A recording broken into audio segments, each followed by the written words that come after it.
الحمد لله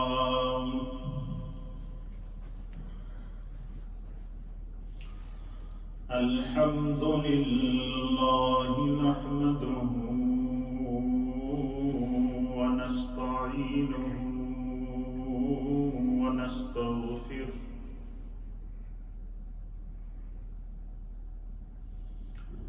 ونؤمن به ونتوكل عليه ونعوذ بالله من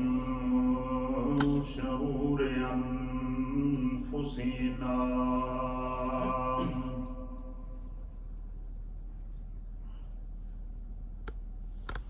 ومن سيئات أعمالنا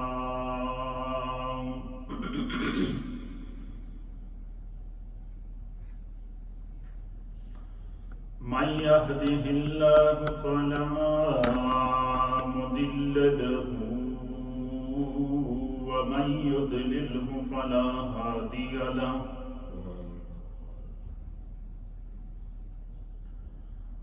ونشهد أن لا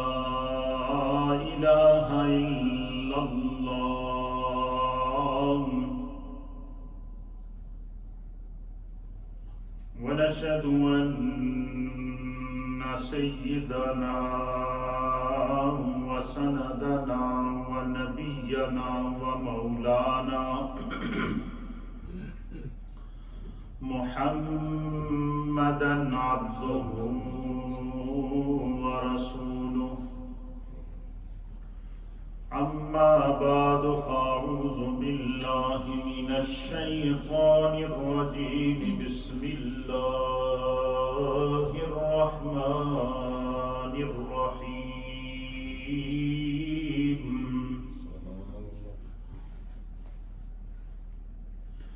سبحان الذي أسرى بعبده ليلا من المسجد الحرام إلى المسجد الأقصى إلى المسجد الأقصى الذي باركنا حوله لنريه من آياتنا إنه هو السميع البصير آمنت بالله وصدق الله مولانا العظيم وصدق رسوله النبي الأمين الكريم إن الله وملائكته يصلون على النبي يا أيها الذين آمنوا صلوا عليه وسلموا تسليما اللهم صل وسلم على سيد الأنبياء والمرسلين وعلى آله الطيبين وأصحابه الطاهرين أجمعين الصلاة والسلام عليك يا سيدي يا رسول الله وعلى آلك وأصحابك يا سيدي يا حبيب الله الصلاة والسلام عليك يا سيدي يا رسول الله وعلى آلك وأصحابك يا سيدي يا رحمة للعالمين حمد و صلاۃ کے بعد حضرات محترم رجب المرجب کے بابرکت مہینے کی ساعتیں جیسے جیسے لمحہ بلمحہ آگے بڑھ رہی ہیں اہل ایمان کے عشق محبت اور رسول اللہ صلی اللہ تعالیٰ علیہ وآلہ وسلم سے سچی لگن اور جو تڑپ ہے ایک امتی کی اپنے آقا کے ساتھ ہے، ان محبتوں کی وادیوں اور ان محبتوں کے باغات میں بہاریں آنا شروع ہو جاتی ہیں، نکھت اور نور آنا شروع ہو جاتا ہے۔ اس کی وجہ یہ ہے کہ یوں تو کم و بیش اللہ تعالیٰ نے 1.25 لاکھ انبیاء اور مرسلین کو بھیجا۔ ہر نبی کسی نہ کسی علاقے کے لیے، کسی نہ کسی قوم کے لیے، کسی نہ کسی ایریے کے لیے اللہ کی طرف سے اللہ کا نبی اور رسول بن کے دنیا میں آیا۔ لیکن چونکہ اللہ تعالیٰ نے ذات محمد مصطفیٰ کریم صلی اللہ تعالیٰ علیہ وآلہ وسلم پر نبوت اور رسالت کو ختم کرنا تھا، آپ کو خاتم النبیین بنا کر دنیا میں بھیجنا تھا اور آپ کی ذات پر دین کو مکمل کرنا تھا۔ اليوم اکملت لکم دینکم واتممت علیکم نعمتی ورضیت لکم الاسلام دینا کا تاج مصطفیٰ کریم کے سر پر رب نے سجانا تھا، اور پھر ہر نبی کو انڈیویجلی طور پر معجزات بھی اللہ نے عطا فرمائے۔ تو اب ضرورت اس امر کی تھی کہ جیسا نبی ہے، جیسی رسالت ہے، جیسا مقام ہے، اس نبی کو بھی معجزہ بھی ایسا عطا کیا جائے کہ وہ معجزہ بھی تمام انبیاء کرام کی نبوتوں اور رسالتوں کی نہ صرف تصدیق کرے بلکہ مقام مصطفیٰ اور عظمت مصطفیٰ اور رفعت مصطفیٰ کا اللہ کی بارگاہ سے اعلان بھی ہو۔ نبی پاک صلی اللہ علیہ وسلم کی معراج کے معجزے کو سمجھنے کے لیے اس پر تو کوئی ہمارے علم کے اندر یا جتنے بھی اہل علم مفسرین اور محدثین گزرے ہیں، کسی کے علم کی اتنی وسعت ہے ہی نہیں کہ نبی پاک کے مقام کا احاطہ کر سکے۔ البتہ اتنی بات ضرور ہے کہ 1400 سال سے لے کر آج تک تقریباً 1400 سال کا عرصہ گزر گیا ہے۔ اس میں خلفائے راشدین کا دور آتا ہے، اس میں صحابہ کبار کا دور آتا ہے، اس میں تابعین کا دور آتا ہے،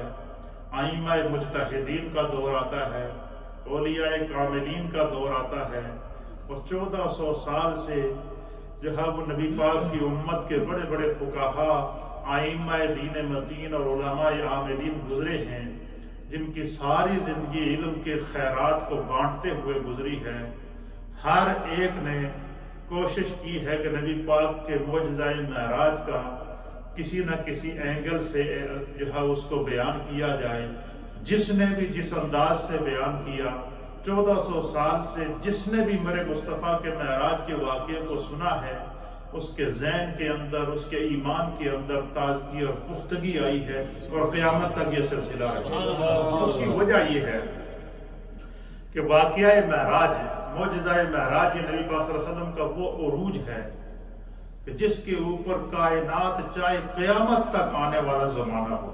آج کا زمانہ گزشتہ زمانوں سے سائنسی اعتبار سے بڑا ترقی پذیر اس کو کہا جاتا ہے، اور ہر دور میں زمانہ جب ترقی کرتا ہے، عروج پاتا ہے، تو ہر دور کے جو فلاسفر ہوتے ہیں، سائنسدان ہوتے ہیں، ریسرچر ہوتے ہیں،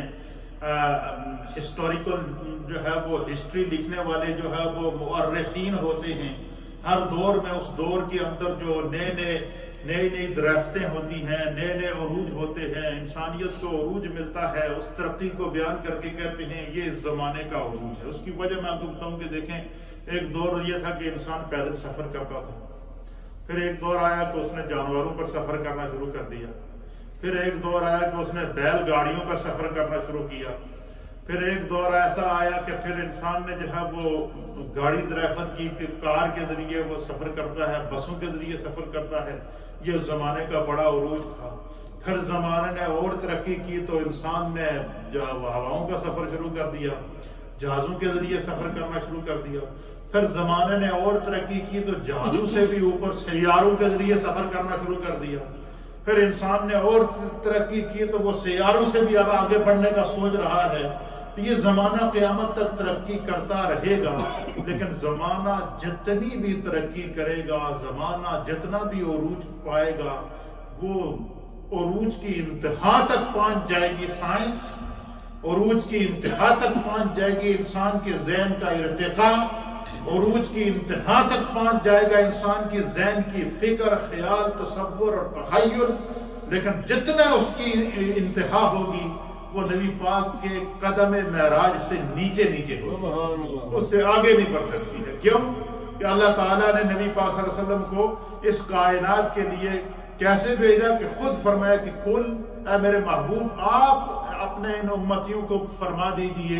ان کو بتا دیجئے کہ انی رسول اللہ الیکم جمیعا، مجھے کائنات کی ہر شے کی طرف، ہر عروج کی طرف، ہر کمال کی طرف، ہر مخلوق کی طرف خدا نے اللہ کا آخری رسول بنا کر، اب جیسا رسول دنیا میں آیا جس پر اللہ دین بھی کمپلیٹ کر رہا ہے، جس پر اللہ دین بھی مکمل کر رہا ہے، جس پر اللہ تعالیٰ شریعت بھی مکمل کر رہا ہے، جس کی ذات پر نبوت بھی مکمل ہو رہی ہے، جس کی ذات پر رسالت بھی مکمل ہو رہی ہے، اب ضروری تھا کہ اس ذات کو کوئی ایسا معجزہ عطا کیا جائے کہ وہ معجزہ پھر کائنات کے لیے جو ہے وہ اصلاح کا باعث بھی ہو، کائنات کے لیے عروج کا باعث بھی ہو، کائنات کے لیے ترقی کا باعث بھی ہو۔ تو پتہ چلا زمانہ جتنی ترقی کرتا ہے یہ صدقہ ہے میرے مصطفیٰ کے معجزہ معراج کا، یہ اس کا پازیٹیو پہلو ہے، ٹھیک ہے۔ اچھا، اس کا ایک رخ اور ہے، وہ رخ یہ ہے کہ ہر دور میں ہر نبی کے مخالفین پیدا ہوئے ہیں،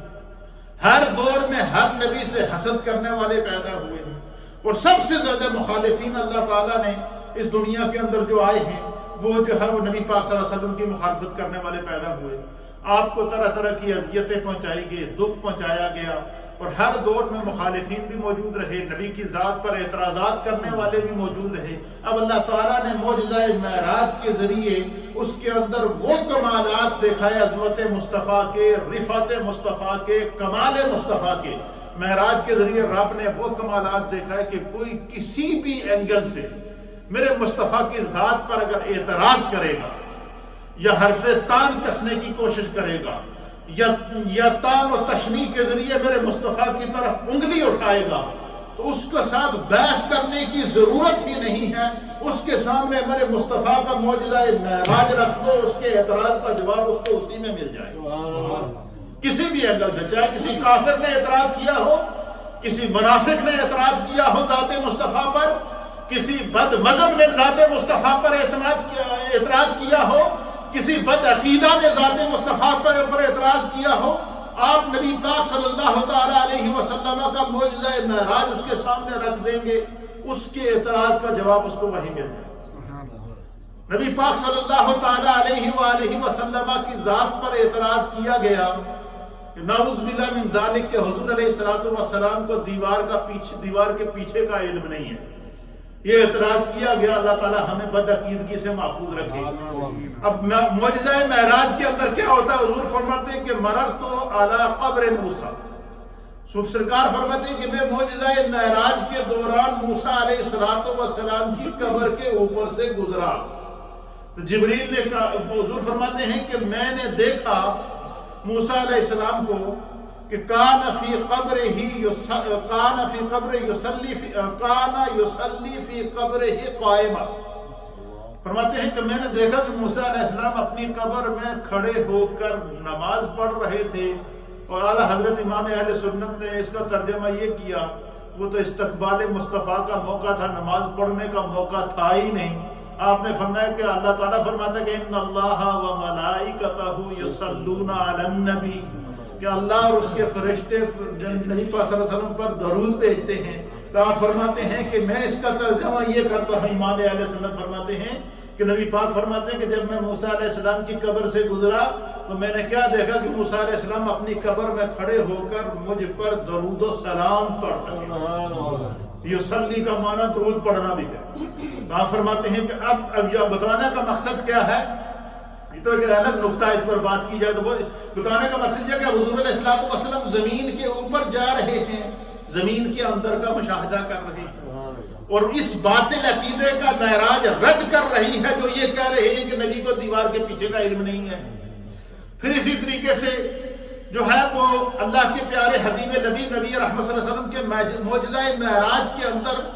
مقام مصطفیٰ کو تو اللہ نے دکھایا ہی دکھایا ہے، قیامت تک آنے والی انسانیت کو اللہ تعالیٰ نے اصلاح کرنی تھی، قیامت تک آنے والی انسانیت کو زندگی گزارنے کا سلیقہ عطا فرمانا تھا، قیامت تک آنے والی انسانیت کو نیکی پر قائم رہنے اور نیکی کے ذریعے خدا کی بارگاہ سے جو بندہ مومن کے لیے انعام رکھا ہے وہ دکھانا تھا، قیامت تک آنے والے انسان کو مشاہدات معراج کے ذریعے یہ بتانا تھا کہ جو لوگ بری زندگی گزارتے ہیں یا گناہ کی زندگی گزارتے ہیں یا معصیت کی زندگی گزارتے ہیں، ان کو بظاہر پرواہ تو نہیں ہوتی کہ بھائی اقتدار بھی ملا ہوا ہے، اختیار بھی ملا ہوا ہے، کوئی پوچھنے والا بھی نہیں ہے، دنیا کے اندر جو ہے وہ ان کے اقتدار کا ڈھنکا بج رہا ہے، لہذا وہ جو بھی حلال حرام ہے وہ کرتے جائیں، ان کو کوئی پوچھنے والا نہیں ہے۔ لیکن مشاہدات معراج کے ذریعے اللہ تعالیٰ نے ہر انسان کو جس نے نیکی کی ہے اس کی نیکی بھی دکھائی ہے اور اس کا انعام بھی میرے مصطفیٰ کو دکھایا ہے، اور جس نے گناہ کی زندگی گزاری ہے اس کا گناہ بھی دکھایا ہے اور اس کا انجام اور اس کی سزا بھی دکھائی ہے، تاکہ قیامت تک آنے والا جو بندہ ہے، جو انسان ہے، جو ابن آدم ہے، وہ اس سے واقعہ معراج سے عبرت حاصل کر سکے، نصیحت حاصل کر سکے اور اپنی زندگی کا جو ہے وہ عظیم فیصلہ کر سکے۔ اب اس کی میں چند مثالیں آپ کے سامنے پیش کروں گا۔ نبی اکرم صلی اللہ تعالیٰ علیہ وآلہ وسلم نے خود معجزہ معراج کے دوران جو اللہ تعالیٰ نے آپ کو اپنی قدرت کے مشاہدات کرائے ہیں اور جس میں انسانیت کی اصلاح ہے، اصلاح انسانیت، نبی پاک کے معجزہ معراج سے انسان کو کس طرح سبق اپنی زندگی سے سبق حاصل کرنا چاہیے، اللہ کے حبیب نے اس کے پہلو بیان فرمائے ہیں، وہ آپ سنیں گے آپ کا ایمان تازہ ہو جائے گا۔ مشاہدات معراج کو بیان کرتے ہوئے میرے آقا و مولا جناب سید العالمین محمد الرسول اللہ صلی اللہ تعالیٰ علیہ وآلہ وسلم فرماتے ہیں، حضور علیہ السلام نے فرمایا کہ میں جبریل علیہ السلام کے ساتھ جب معراج کے لیے روانہ ہوا تو فرمایا کہ مجھے ایک ایسی قوم کے سامنے سے گزرنا پڑا۔ حضور نے فرمایا کہ میرے رب نے مجھے ایک ایسی قوم کو دکھایا، قوم تھی پوری، ہزاروں کی تعداد میں، لاکھوں کی تعداد میں، اس میں انسان، مرد اور خواتین موجود تھے، اور وہ کیا کر رہے تھے، وہ دنیا میں انہوں نے کس طرح گناہ کی زندگی گزاری ہے۔ حضور فرماتے ہیں کہ میرے رب نے ان کا گناہ بھی مجھے دکھایا اور اس گناہ کی جو ان کو سزا دی جا رہی ہے وہ بھی مجھے دکھائی، اور سرکار اس کو بیان کیوں کر رہے ہیں؟ تاکہ میری امت اس گناہ کے قریب نہ جائے۔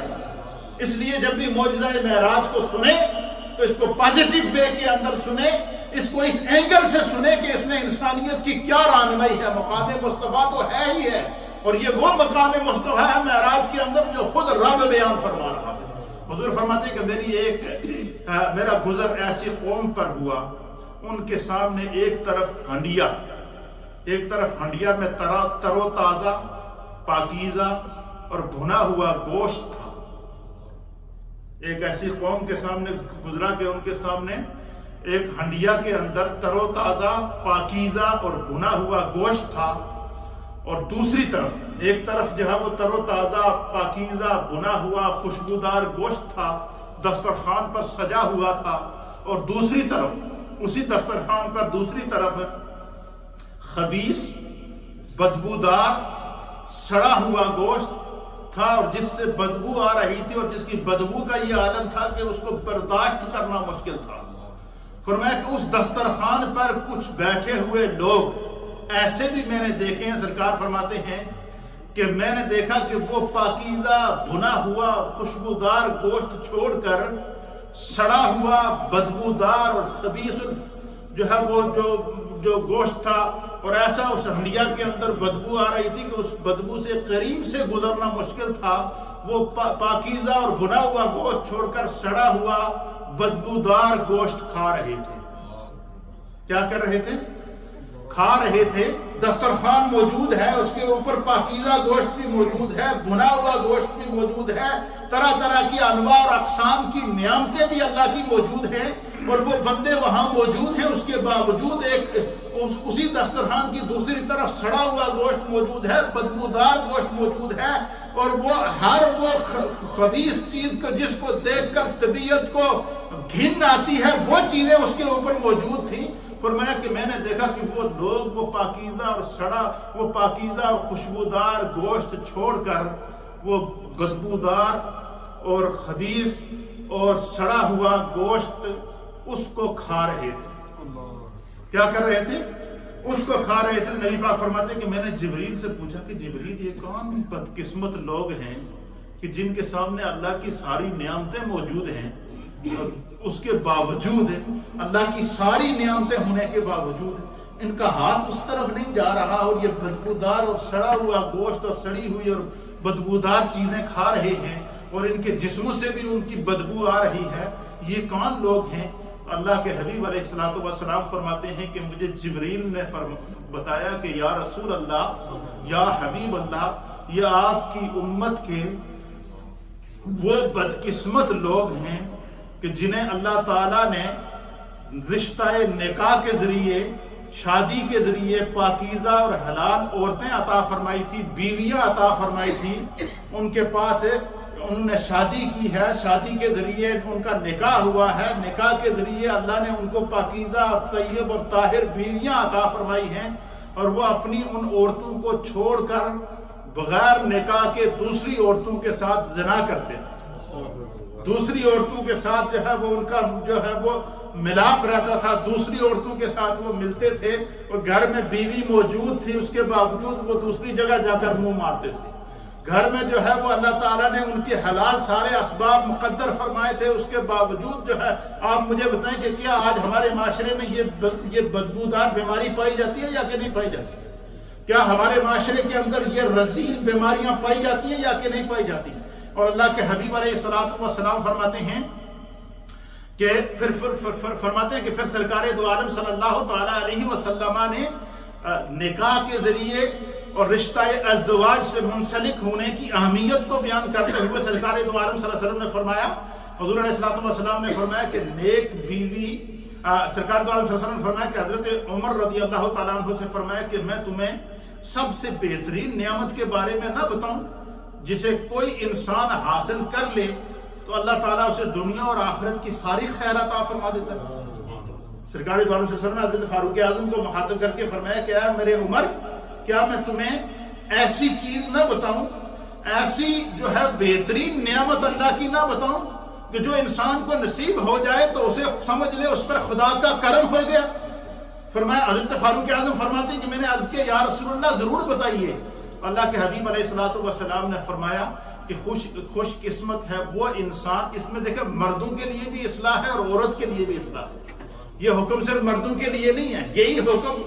خواتین کے لیے بھی ہے کہ ایک عورت جسے اللہ نے یہ توفیق عطا فرمائی ہے کہ اس نے نکاح کیا ہے، اللہ نے اسے شوہر عطا فرمایا ہے، وہ حلال اور طیب طریقے سے زندگی گزارتی ہے، اس کے باوجود اگر وہ اس کے کسی غیر مرد سے تعلق ہو یا ایسا مرد جسے اللہ نے نکاح کے ذریعے اچھی بیوی عطا فرمائی ہے اور نکاح کے ذریعے پاکیزہ زندگی عطا فرمائی ہے، اس کے باوجود وہ شخص جو ہے وہ غیر عورتوں کی طرف جو ہے میلان رکھتا ہو اور اس کے ساتھ ان کے ناجائز تعلقات ہوں، تو اللہ کے حبیب علیہ الصلوۃ والسلام نے فرمایا کہ قیامت کے دن مجھے رب نے دکھایا کہ وہ لوگ جہنم میں جل رہے تھے، اور کیا ہو رہا تھا؟ ان کے سامنے بدبودار سڑا ہوا گوشت موجود تھا، اور دسترخوان پر اللہ کے بھنا ہوا اور خوشبودار اور اللہ کی نعمتوں سے آراستہ دسترخوان بھی موجود تھا، لیکن ان کو یہ توفیق نہیں ہو رہی تھی کہ پاکیزہ چیزوں کو اٹھا کر منہ میں ڈالیں، وہ گند اٹھا کر اپنے اندر ڈال رہے تھے، اور قیامت کے دن اللہ تعالیٰ انہیں جہنم کی آگ میں جلا رہا تھا۔ حضور نے حضرت فاروق اعظم سے فرمایا کہ اللہ تعالیٰ کی بہترین نعمت کے بارے میں تمہیں بتاتا ہوں جو اللہ اگر جسے کوئی انسان حاصل کر لے تو وہ دنیا میں بھی کامیاب ہوتا ہے اور آخرت میں بھی کامیاب ہوتا ہے۔ وہ بہترین نعمت کیا ہے؟ حضور نے فرمایا نیک بیوی ہے۔ کیا ہے؟ نیک بیوی ہے۔ جب وہ اس کی طرف دیکھے تو وہ اسے سرور عطا فرمائے، اس میں خواتین کے لیے، ہماری مائیں بہنیں جو سن رہی ہیں ان کے لیے بھی پیغام ہے کہ جب شوہر دن بھر کی مزدوری کر کے گھر آئے تو اسے گھر میں ایسا سکون ملے، ایسی محبت ملے کہ وہ جو ہے وہ اسے گھر سے واپس باہر جانے کا جو ہے وہ ضرورت محسوس نہ ہو۔ اور اسی طریقے سے شوہر کے لیے یہ سبق ہے کہ وہ اپنے گھر کے اندر پیار، محبت، اخلاق کا وہ ماحول قائم کرے کہ اس کی بیوی کو گھر میں اپنے شوہر کے ہوتے ہوئے اس کے تصور، تخیل اور ذہن کے اندر ایسی فکر بھی نہ آئے کہ وہ گناہ کی طرف قدم اٹھائے۔ یہ واقعہ معراج ہمیں سبق دے رہا ہے، یہ ہے معراج کے اندر مشاہدات معراج۔ حضور فرماتے ہیں کہ اللہ تعالیٰ جس انسان کو نیک بیوی دے کہ جب وہ اس کا شوہر اسے دیکھے تو وہ اسے سرور بخشے، اور جب اسے کسی جائز کام کا حکم دے تو وہ اس کو مانے، اور جب وہ شوہر کی امانت کی اور اس کے گھر کی حفاظت کرے، فرمایا وہ عورت جنت میں خداوند قدوس اس کی خدمت پر 70 سے زائد حوریں متعین کرے۔ وہ عورت دنیا میں بھی سردار رہے گی اور جنت میں بھی اللہ اسے سربراہی عطا فرمائے گا۔ اسی طریقے سے فرمایا جو مرد دنیا میں رہ کر جائز طریقے سے اپنی زندگی بسر کرتا ہے، حلال طریقے سے اپنی زندگی بسر کرتا ہے، تو اللہ کے حبیب علیہ السلام فرماتے ہیں کہ اللہ تعالیٰ اپنی اس بیوی کے ساتھ جنت میں اسے 70 سے زائد حوریں عطا فرمائے گا۔ یہ واقعہ معراج کا یہ وہ مشاہدہ تھا جسے میرے آقا فرماتے ہیں کہ جبریل کے ذریعے مجھے دکھایا گیا۔ اس میں کیا ہے؟ انسانیت کے لیے اصلاح کیا ہے کہ اگر ہم اس چیز پر عمل کریں تو ہمارا معاشرہ بھی سنور سکتا ہے، ہمارا جو ہے وہ ہمارے معاشرے کی اصلاح بھی ہو سکتی ہے، لیکن ہماری سوچ نگیٹو ہے، ہماری تربیت نگیٹو ہو رہی ہے۔ آپ مجھے بتائیں، آپ نے کل خبروں میں سنا ہوگا کہ ہمارے جو میں نے پچھلے گزشتہ جمعے آپ کے سامنے جس خدشے کا اظہار کیا تھا، اس کے اوپر جب ووٹنگ ہوئی ہمارے پارلیمنٹ کے اندر تو اس کے حق میں 538 ووٹ پڑے۔ اس کے کہ ہم اپنی نسلوں کو گے بنانے کے لیے تیار ہیں، لیزبین بنانے کے لیے تیار ہیں، ہم اپنے بچوں کو جو ہے وہ بچپن سے سیکس ایجوکیشن دینے کے لیے تیار ہیں۔ یہ ہمارے پارلیمنٹ نے کل ووٹ کیا، اور پھر سب سے بڑی بدقسمتی اس کے اوپر کیا تھی، سب سے بڑی بدنصیبی اس کے اوپر کیا تھی، جس کی سزا ہماری آنے والی نسلوں کو ملے گی، وہ یہ کہ ہماری اس پارلیمنٹ کے 12 سے زائد مسلم ایم پیز نے اس کے حق میں ووٹ دیا۔ یہ ہماری بیدار کرنے کے لیے، ہماری آنکھیں کھولنے کے لیے کافی ہے۔ کل آپ کے پاس یہ پھر ہمارے مسلم ایم پیز آئیں گے کہ ہمیں ووٹ دو، یہ آئیں گے یا نہیں آئیں گے؟ یہ آ کر منتیں کریں گے، یا مسجدوں میں کھڑے ہوں گے، علاقوں کے اندر کھڑے ہوں گے اور لوگوں سے یہ کہیں گے کہ ہم آپ کے مسائل حل کریں گے۔ لیکن اب آپ کے پاس اگر کوئی مسلم ایم پی، ان کی لسٹ ہمارے پاس موجود ہے، اور اس کو آپ نیٹ کے اوپر بھی جا کر دیکھ سکتے ہیں، 12 مسلم ایم پیز ہیں، جس میں ہمارے مانچسٹر کا ایم پی بھی شامل ہے، جس میں برمنگم کی ایم پیز بھی شامل ہے، اور جس کے اندر جو ہے وہ دیگر جو ہے لندن اور دوسری علاقوں کے ایم پیز بھی شامل ہے۔ 12 وہ ایم پیز ہیں جو مسلمان ہیں، جنہوں نے اس کے حق میں ووٹ دیا ہے، اور ہمارے ووٹ سے وہ اسمبلیوں کے اندر گئے۔ اس لیے جب بھی آپ کے پاس کوئی ووٹ مانگنے آئے تو کم از کم اتنا ضرور کریں، اپنے ضمیر کو بیدار کریں، خدا آپ کو اس کی عزت دے گا۔ آواز ظلم کے خلاف اٹھانا، آواز جو ہے وہ جو ہم اس ملک کا کانسٹیٹیوشن، اس ملک کا قانون، ہمیں یہ اب دیکھیں نا، مثلا یہاں کی اسمبلی نے وہ قانون چلو پاس کرنا تھا، انہوں نے اس کو اسمبلی کے اندر پاس کیا، انہوں نے ہر ممبر پارلیمنٹ کو یہ اختیار دیا نا کہ تمہارا دل چاہے تو ووٹ ڈالو، نہ چاہے تو نہ ڈالو۔ یہ اختیار اس قانون نے دیا ہے یا کہ نہیں دیا ہے؟ یہ اختیار اس قانون نے، ہماری اسمبلی نے دیا ہے تمام ممبران پارلیمنٹ کو، اور یہ کہا ہے کہ تمہارا دل چاہتا ہے تو اس پر ووٹ ڈالو، تمہارا دل نہیں چاہتا تو نہ ڈالو، تم اس کے اگینسٹ آواز اٹھانا چاہو تو اٹھاؤ، تمہاری آواز سنی جائے گی۔ لیکن جن ہمارے 12 مسلم ایم پیز نے اس کے حق میں ووٹ دیا ہے، جو اسلام میں بھی جائز نہیں ہے، قرآن میں بھی جائز نہیں ہے، حدیث میں بھی جائز نہیں ہے، ہمارے دین میں بھی حرام ہے، قرآن میں بھی حرام ہے، قوم لوط کا کہ عذاب اور اس کی ہلاکت کو جو قرآن بیان کر رہا ہے، وہ سارے مناظر قرآن نے ہمارے سامنے بیان کیے ہیں، لیکن ہمارے ہی ووٹوں سے منتخب ایم پی ہماری نسلوں کو تباہ کرنے کے لیے جا کر اسمبلی میں ووٹ دے رہا ہے کہ اگر ہمارے بچے جو ہے لیزبین بننا چاہیں تو کوئی حرج نہیں ہے، نعوذ باللہ من ذالک، یہ کفر ہے ہمارے اسلام اور دین کے نزدیک۔ ہمارا ہی مسلم ایم پی اگر وہاں ووٹ دے اور وہ یہ کہے کہ ہمارے بچے اگر گے بننا چاہیں تو ان کی مرضی ہے، وہ بن سکتے ہیں، ہمارا ایم پی ہماری اسمبلی کے اندر یہ ووٹ دے اور وہ یہ کہے کہ ہمارے بچوں کو جو ہے وہ پرائمری سے بچپن سے جو ہے وہ ننگی تصویریں دکھا کر، ننگی فلمیں دکھا کر ان کو تم سیکس کی تعلیم دو، ہمیں اس سے کوئی حرج نہیں ہوگی، تو مجھے بتائیں کہ آپ نے جو ووٹ دیا تھا کیا آپ نے اس لیے دیا تھا کہ ہماری نسلوں کو تباہ کریں؟ اس لیے یہ بیداری ضرورت ہے، شعور کی بیداری کی ضرورت ہے۔ اب ہمارے پاس کوئی ووٹ مانگنے کے لیے کوئی ہم ایم پی آتا ہے، کم از کم اس کے سامنے یہ تو رکھ سکتے ہیں کہ ہمیں اپنی نسلوں کی یہ پریشانی ہے، ہمیں اپنی نسلوں کے فیوچر کی یہ پریشانی ہے، ہمیں اپنی نسلوں کی بربادی کی یہ پریشانی ہے۔ اور نبی پاک صلی اللہ علیہ وسلم کا معجزہ معراج اور اس کے اندر یہ مشاہداتی کیفیات، یہ ساری وہ کیفیات ہیں جو زنا کے ذریعے، حرام کاری کے ذریعے، لواطت کے ذریعے انسان حاصل کرتا ہے، چاہے وہ مرد ہو یا عورت ہو، اور اس کی اللہ نے سزا مقرر کی ہے اور جہنم کے عذاب کے اندر اس کو جلانے کا کہا ہے۔ اور نبی پاک صلی اللہ علیہ وسلم، امام مسلم نے مشاہدات معراج کے اندر، امام بخاری نے، امام ترمذی نے اور دیگر محدثین نے مشاہدات معراج کے اندر اس بات کو نقل فرمایا ہے کہ جن لوگوں نے حرام کی زندگی گزاری ہے اللہ نے ان کی سزا مقرر کی ہے، اور جنہوں نے جائز اور حلال زندگی گزاری ہے ہمارا کام تھا پیغام عوام تک پہنچانا، اور یہ ہم پہنچاتے رہیں گے۔ ہماری ڈیوٹی یہی ہے، دین کی ڈیوٹی کیا ہے کہ اپنی قوم کو، مسلمانوں کو بیدار کریں۔ اب مجھے بتائیں کہ یہ کتنی بڑی بدقسمتی ہے ہماری کہ ہمارے ووٹ سے بنا ہوا ایم پی ہماری اولادوں کو تباہ ہونے کے لیے ووٹ دے رہا، اور یہ 12 ایم پیز موجود ہیں۔ آج آپ نیٹ پر جا کر چیک کریں، کل پارلیمنٹ کے اندر جو ووٹنگ ہوئی ہے اس میں مسلم ایم پیز کون تھے جنہوں نے حق میں ووٹ دیا، کون تھے جنہوں نے ووٹ دیا ہی نہیں، جنہوں نے نہیں دیا وہ بھی ذمہ دار ہیں، وہ کم از کم اس کے خلاف تو ووٹ دے سکتے تھے نا۔ ووٹ نہ دینا یہ بھی جو ہے نا وہ اپنے آپ کو منہ پھیرنا تاکہ لوگ دیکھ لیں، یہ بھی دھوکہ دینے والی بات ہے۔ وہ آتے پارلیمنٹ میں آواز بلند کرتے، وہ اس کے خلاف ووٹ دیتے کہ یہ ہمارا دین اس کی اجازت نہیں دے رہا ہے، ہم اس کے خلاف ہیں۔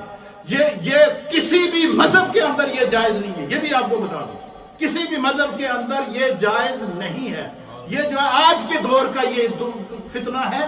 جس نے انسانیت کو تباہ کرنا ہے، اللہ ہمیں بیدار ہونے کی توفیق عطا فرمائے۔ میں نے مشاہدات معراج انشاءاللہ اس کے تقریباً 20 پوائنٹ ہیں، میں اس کے اوپر گفتگو کروں گا، لیکن آج جو پہلا پوائنٹ ہی تھا، اور کمال کی بات میں نے جب پہلا پوائنٹ پڑھا اور اتفاق سے آج جو ہے مجھے کچھ دوستوں کے ذریعے اور کچھ خبروں کے ذریعے جب میں نے دیکھا کہ پارلیمنٹ میں ووٹنگ ہوئی ہے اور اس ووٹنگ میں ہمارے 12 مسلم ایم پیز جن کو ہم نے ووٹ دے کر ڈالا ہے، انہوں نے جا کر ہماری اولادوں کو تباہ ہونے کے لیے ووٹنگ کی ہے،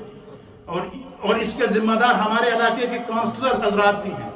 یہ اس وقت لابنگ کی ضرورت ہے، جو بھی ہمارے پاس ووٹنگ کے لیے آئے کم از کم بیدار ہو کر، آپ کو ووٹ دینے کا تو حق دیا گیا نا،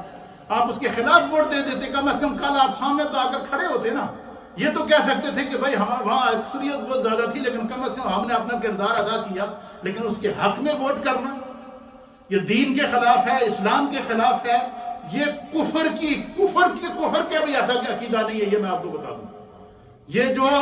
لیزبین اور گے کا یہ جو عقیدہ ہے یہ کسی بھی مذہب کے اندر جائز نہیں ہے۔ اگر کہیں بھی، مجھے تو آج تک اس کے اوپر کوئی دلیل نہیں ملی ہے، یہ آج کے دور کا فتنہ ہے۔ خدا ہمیں آنکھیں کھولے، میرے دوستوں، میرے بزرگوں، جہاں جہاں میری آواز پہنچ رہی ہے، سوشل میڈیا کے ذریعے جا رہی ہے، ریڈیو کے ذریعے گھروں پر خواتین اور حضرات کے لیے تک پہنچ رہی ہے، ہمارا کام ہے آواز بلند کرنا، عمل کرنا یا نہ کرنا، یا بیدار کرنا یا نہ ہونا، یہ ہم سب کی ذمہ داری ہے۔ کل کوئی یہ نہیں کہہ سکتا کہ ہمیں پتہ نہیں چلا، ہم تک میسج نہیں پہنچا ہے۔ ہمارا کام ہے، ہماری ڈیوٹی یہ ہے جگانا، جگاتے رہیں، اس قوم کو جگاتے رہیں۔ خدا مجھے اور آپ سب کو جاگنے اور اپنی نسلوں کی حفاظت کی توفیق عطا فرمائے۔ وآخر دعوانا